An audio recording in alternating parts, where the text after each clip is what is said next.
If you listen to a person, they will tell you who they are.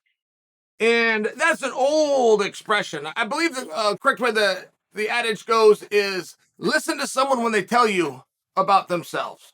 They'll show you who they are. Because people make jokes, right? Sometimes people make jokes. You've seen guys like this. You're getting ready to do some business and they'll laugh. They'll laugh and go, well, I love to sue people when things don't go right. They laugh. But they just told you something. That should be a red flag. You should not then come back and say, well, they wouldn't sue me. They just told you something about themselves. It's relevant. And I offer you that example because that's where I was when I was taught this by Deb Nolan. Okay. Aljo appears to have everything he needs. There was a story that came out that he bought his mother a house. Who doesn't want to buy their mother a house? And who doesn't love the story of a young man who quite literally fought his way out of a situation and bought his mother a house? It's very beautiful. Aljo, while at a press conference, was talking about Suga Sean.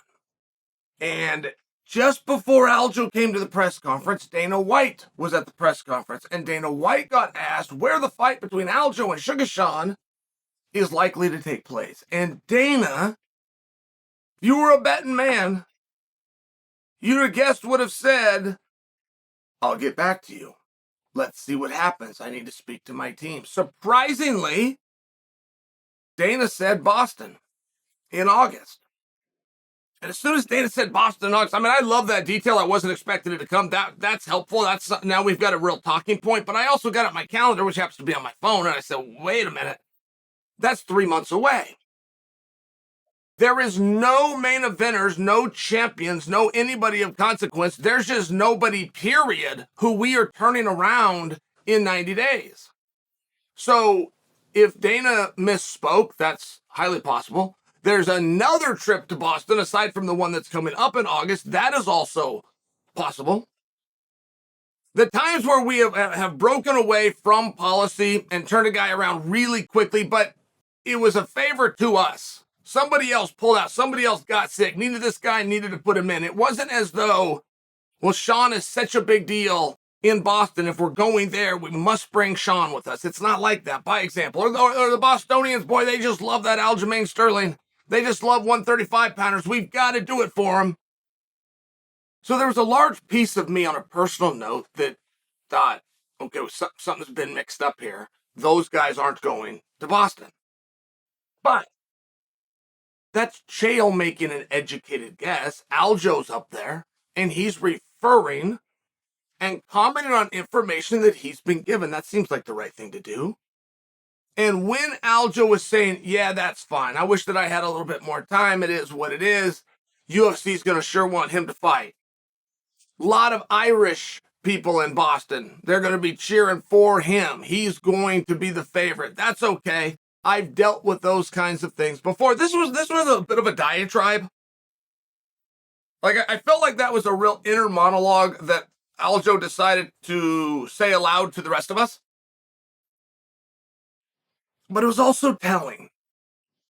It was also telling because if you're going to fight somebody, you and your coaches are going to want to know, first and foremost, is he orthodox? Is he southpaw? Just by example. Is he over 6 foot? Is he under 5'10"? Right? And there's things that you're going to want to know. Did he win his last 3 matches? Did he lose any of his last 3 matches? There's things that you're going to want to know. There's things that you're going to bring up and comment on. You just got to have a fight yourself. Maybe you got a little nagging injury over here on the elbow, but you think it could be better by then. Those kinds of things come out of your mouth. They didn't come out of Aljo's. Aljo was talking about who the fans were going to cheer. That was interesting. His comment as it pertained to Boston had nothing to do with the fact that would make the quickest championship turnaround that the UFC is currently doing. He didn't comment on that. Coming to Boston meant he could sleep pretty close to home, which is what he got to do for this last fight. He's not going to have to travel all that far. He didn't comment on anything like that. His wrestling, talking about Aljo's himself, sure was on point. Suga Sean has commented about the fear and worry that he has of the wrestling of Henry Cejudo. He's been extremely complimentary, but to the point that he's changed the way that he's been training. Sterling was the one out there taking Henry down multiple times. You would think that perhaps there would be comments made about this. Instead, Sterling chose to comment that there's got a high Irish population out there in Boston and that they're likely to be cheering for Suga Sean. That was a surprise.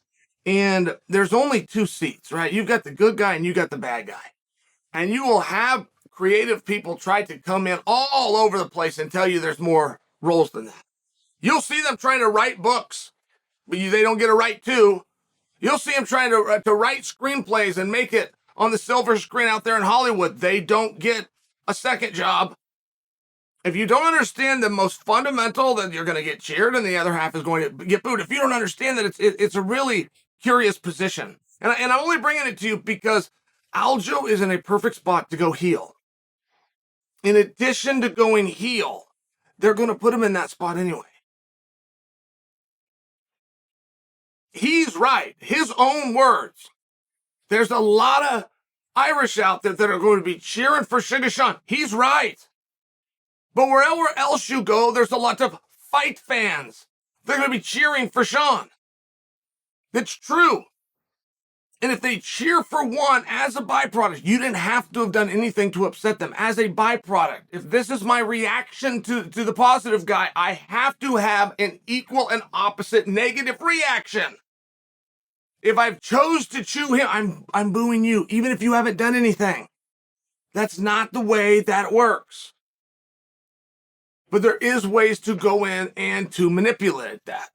There are ways to steer into that. There's ways to have a whole lot of fun with that. And O'Malley has those skills. He really does. I hope that he embraces it. I love that he commented on it. I love that he commented specifically about fighting that opponent, Sean O'Malley, specifically in Boston and specifically with the Irish crowd, that they were going to be booing him. I love that because see, now he's aware. And I don't want his goal, which I think it is right now. His goal is to lessen those views, to take a little energy off it. I get that they are going to prefer him, but just, slightly. No. So that's not how it works. That would be an absolute waste of your time.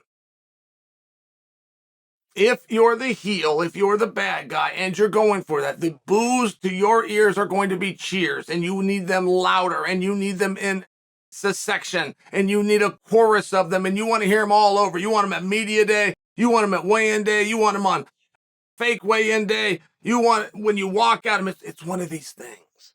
And Sterling has that ability. He has that look. He's that charismatic guy. He's got the right eyes. He's got the right energy. He's the champion of the world. It's an interesting spot, and you can control that. You can control that and make it go in a direction. Hulk Hogan did this to The Rock. The Rock was the biggest star in sport. But Hogan represented a different era, and that's different. There's something special about that. So Hogan, building up to WrestleMania, did everything he'd do to put heat on himself. He got a semi-truck and had The Rock ran over. An attempted murder, trying to get heat on himself. And when they went out there and they did the spot, they booed The Rock, which is Vince's biggest star with a baby face that was supposed to go over, and they cheered Hogan, who only weeks earlier attempted an attempted murder because they liked him more, because they were familiar with him, because it was the older guy coming back, standing his ground. It was a really interesting phenomenon. It threw the athletes off when the match was going on. The referee is having to get cues from Vince, from gorilla position, telling them, okay, switch. You got to do this, and you got to do this, switching because of the reaction of the crowd. So, if Aljo believes he's got this one figured out, if he thinks he's got this handled, that Boston, which they're not, by the way, they're not fighting in Boston. I'm really out of school here telling you you're not fighting in Boston. Aljo and Sterling are not fighting in Boston. Let's start with that. If you think you're fighting in Boston, you think there's a lot of Irish guys there, and you think that that's going to sway them in Sean's favor instead of yours, it sounds like you are beginning to get a good handle on this thing. Now, instead of thinking, how can I lighten up that swing? How can I take a little bit of momentum off it? Man, do the opposite. Put some weights on that thing. Put some spikes on that ball. Knock it out of the park. Help him out. Become the heel.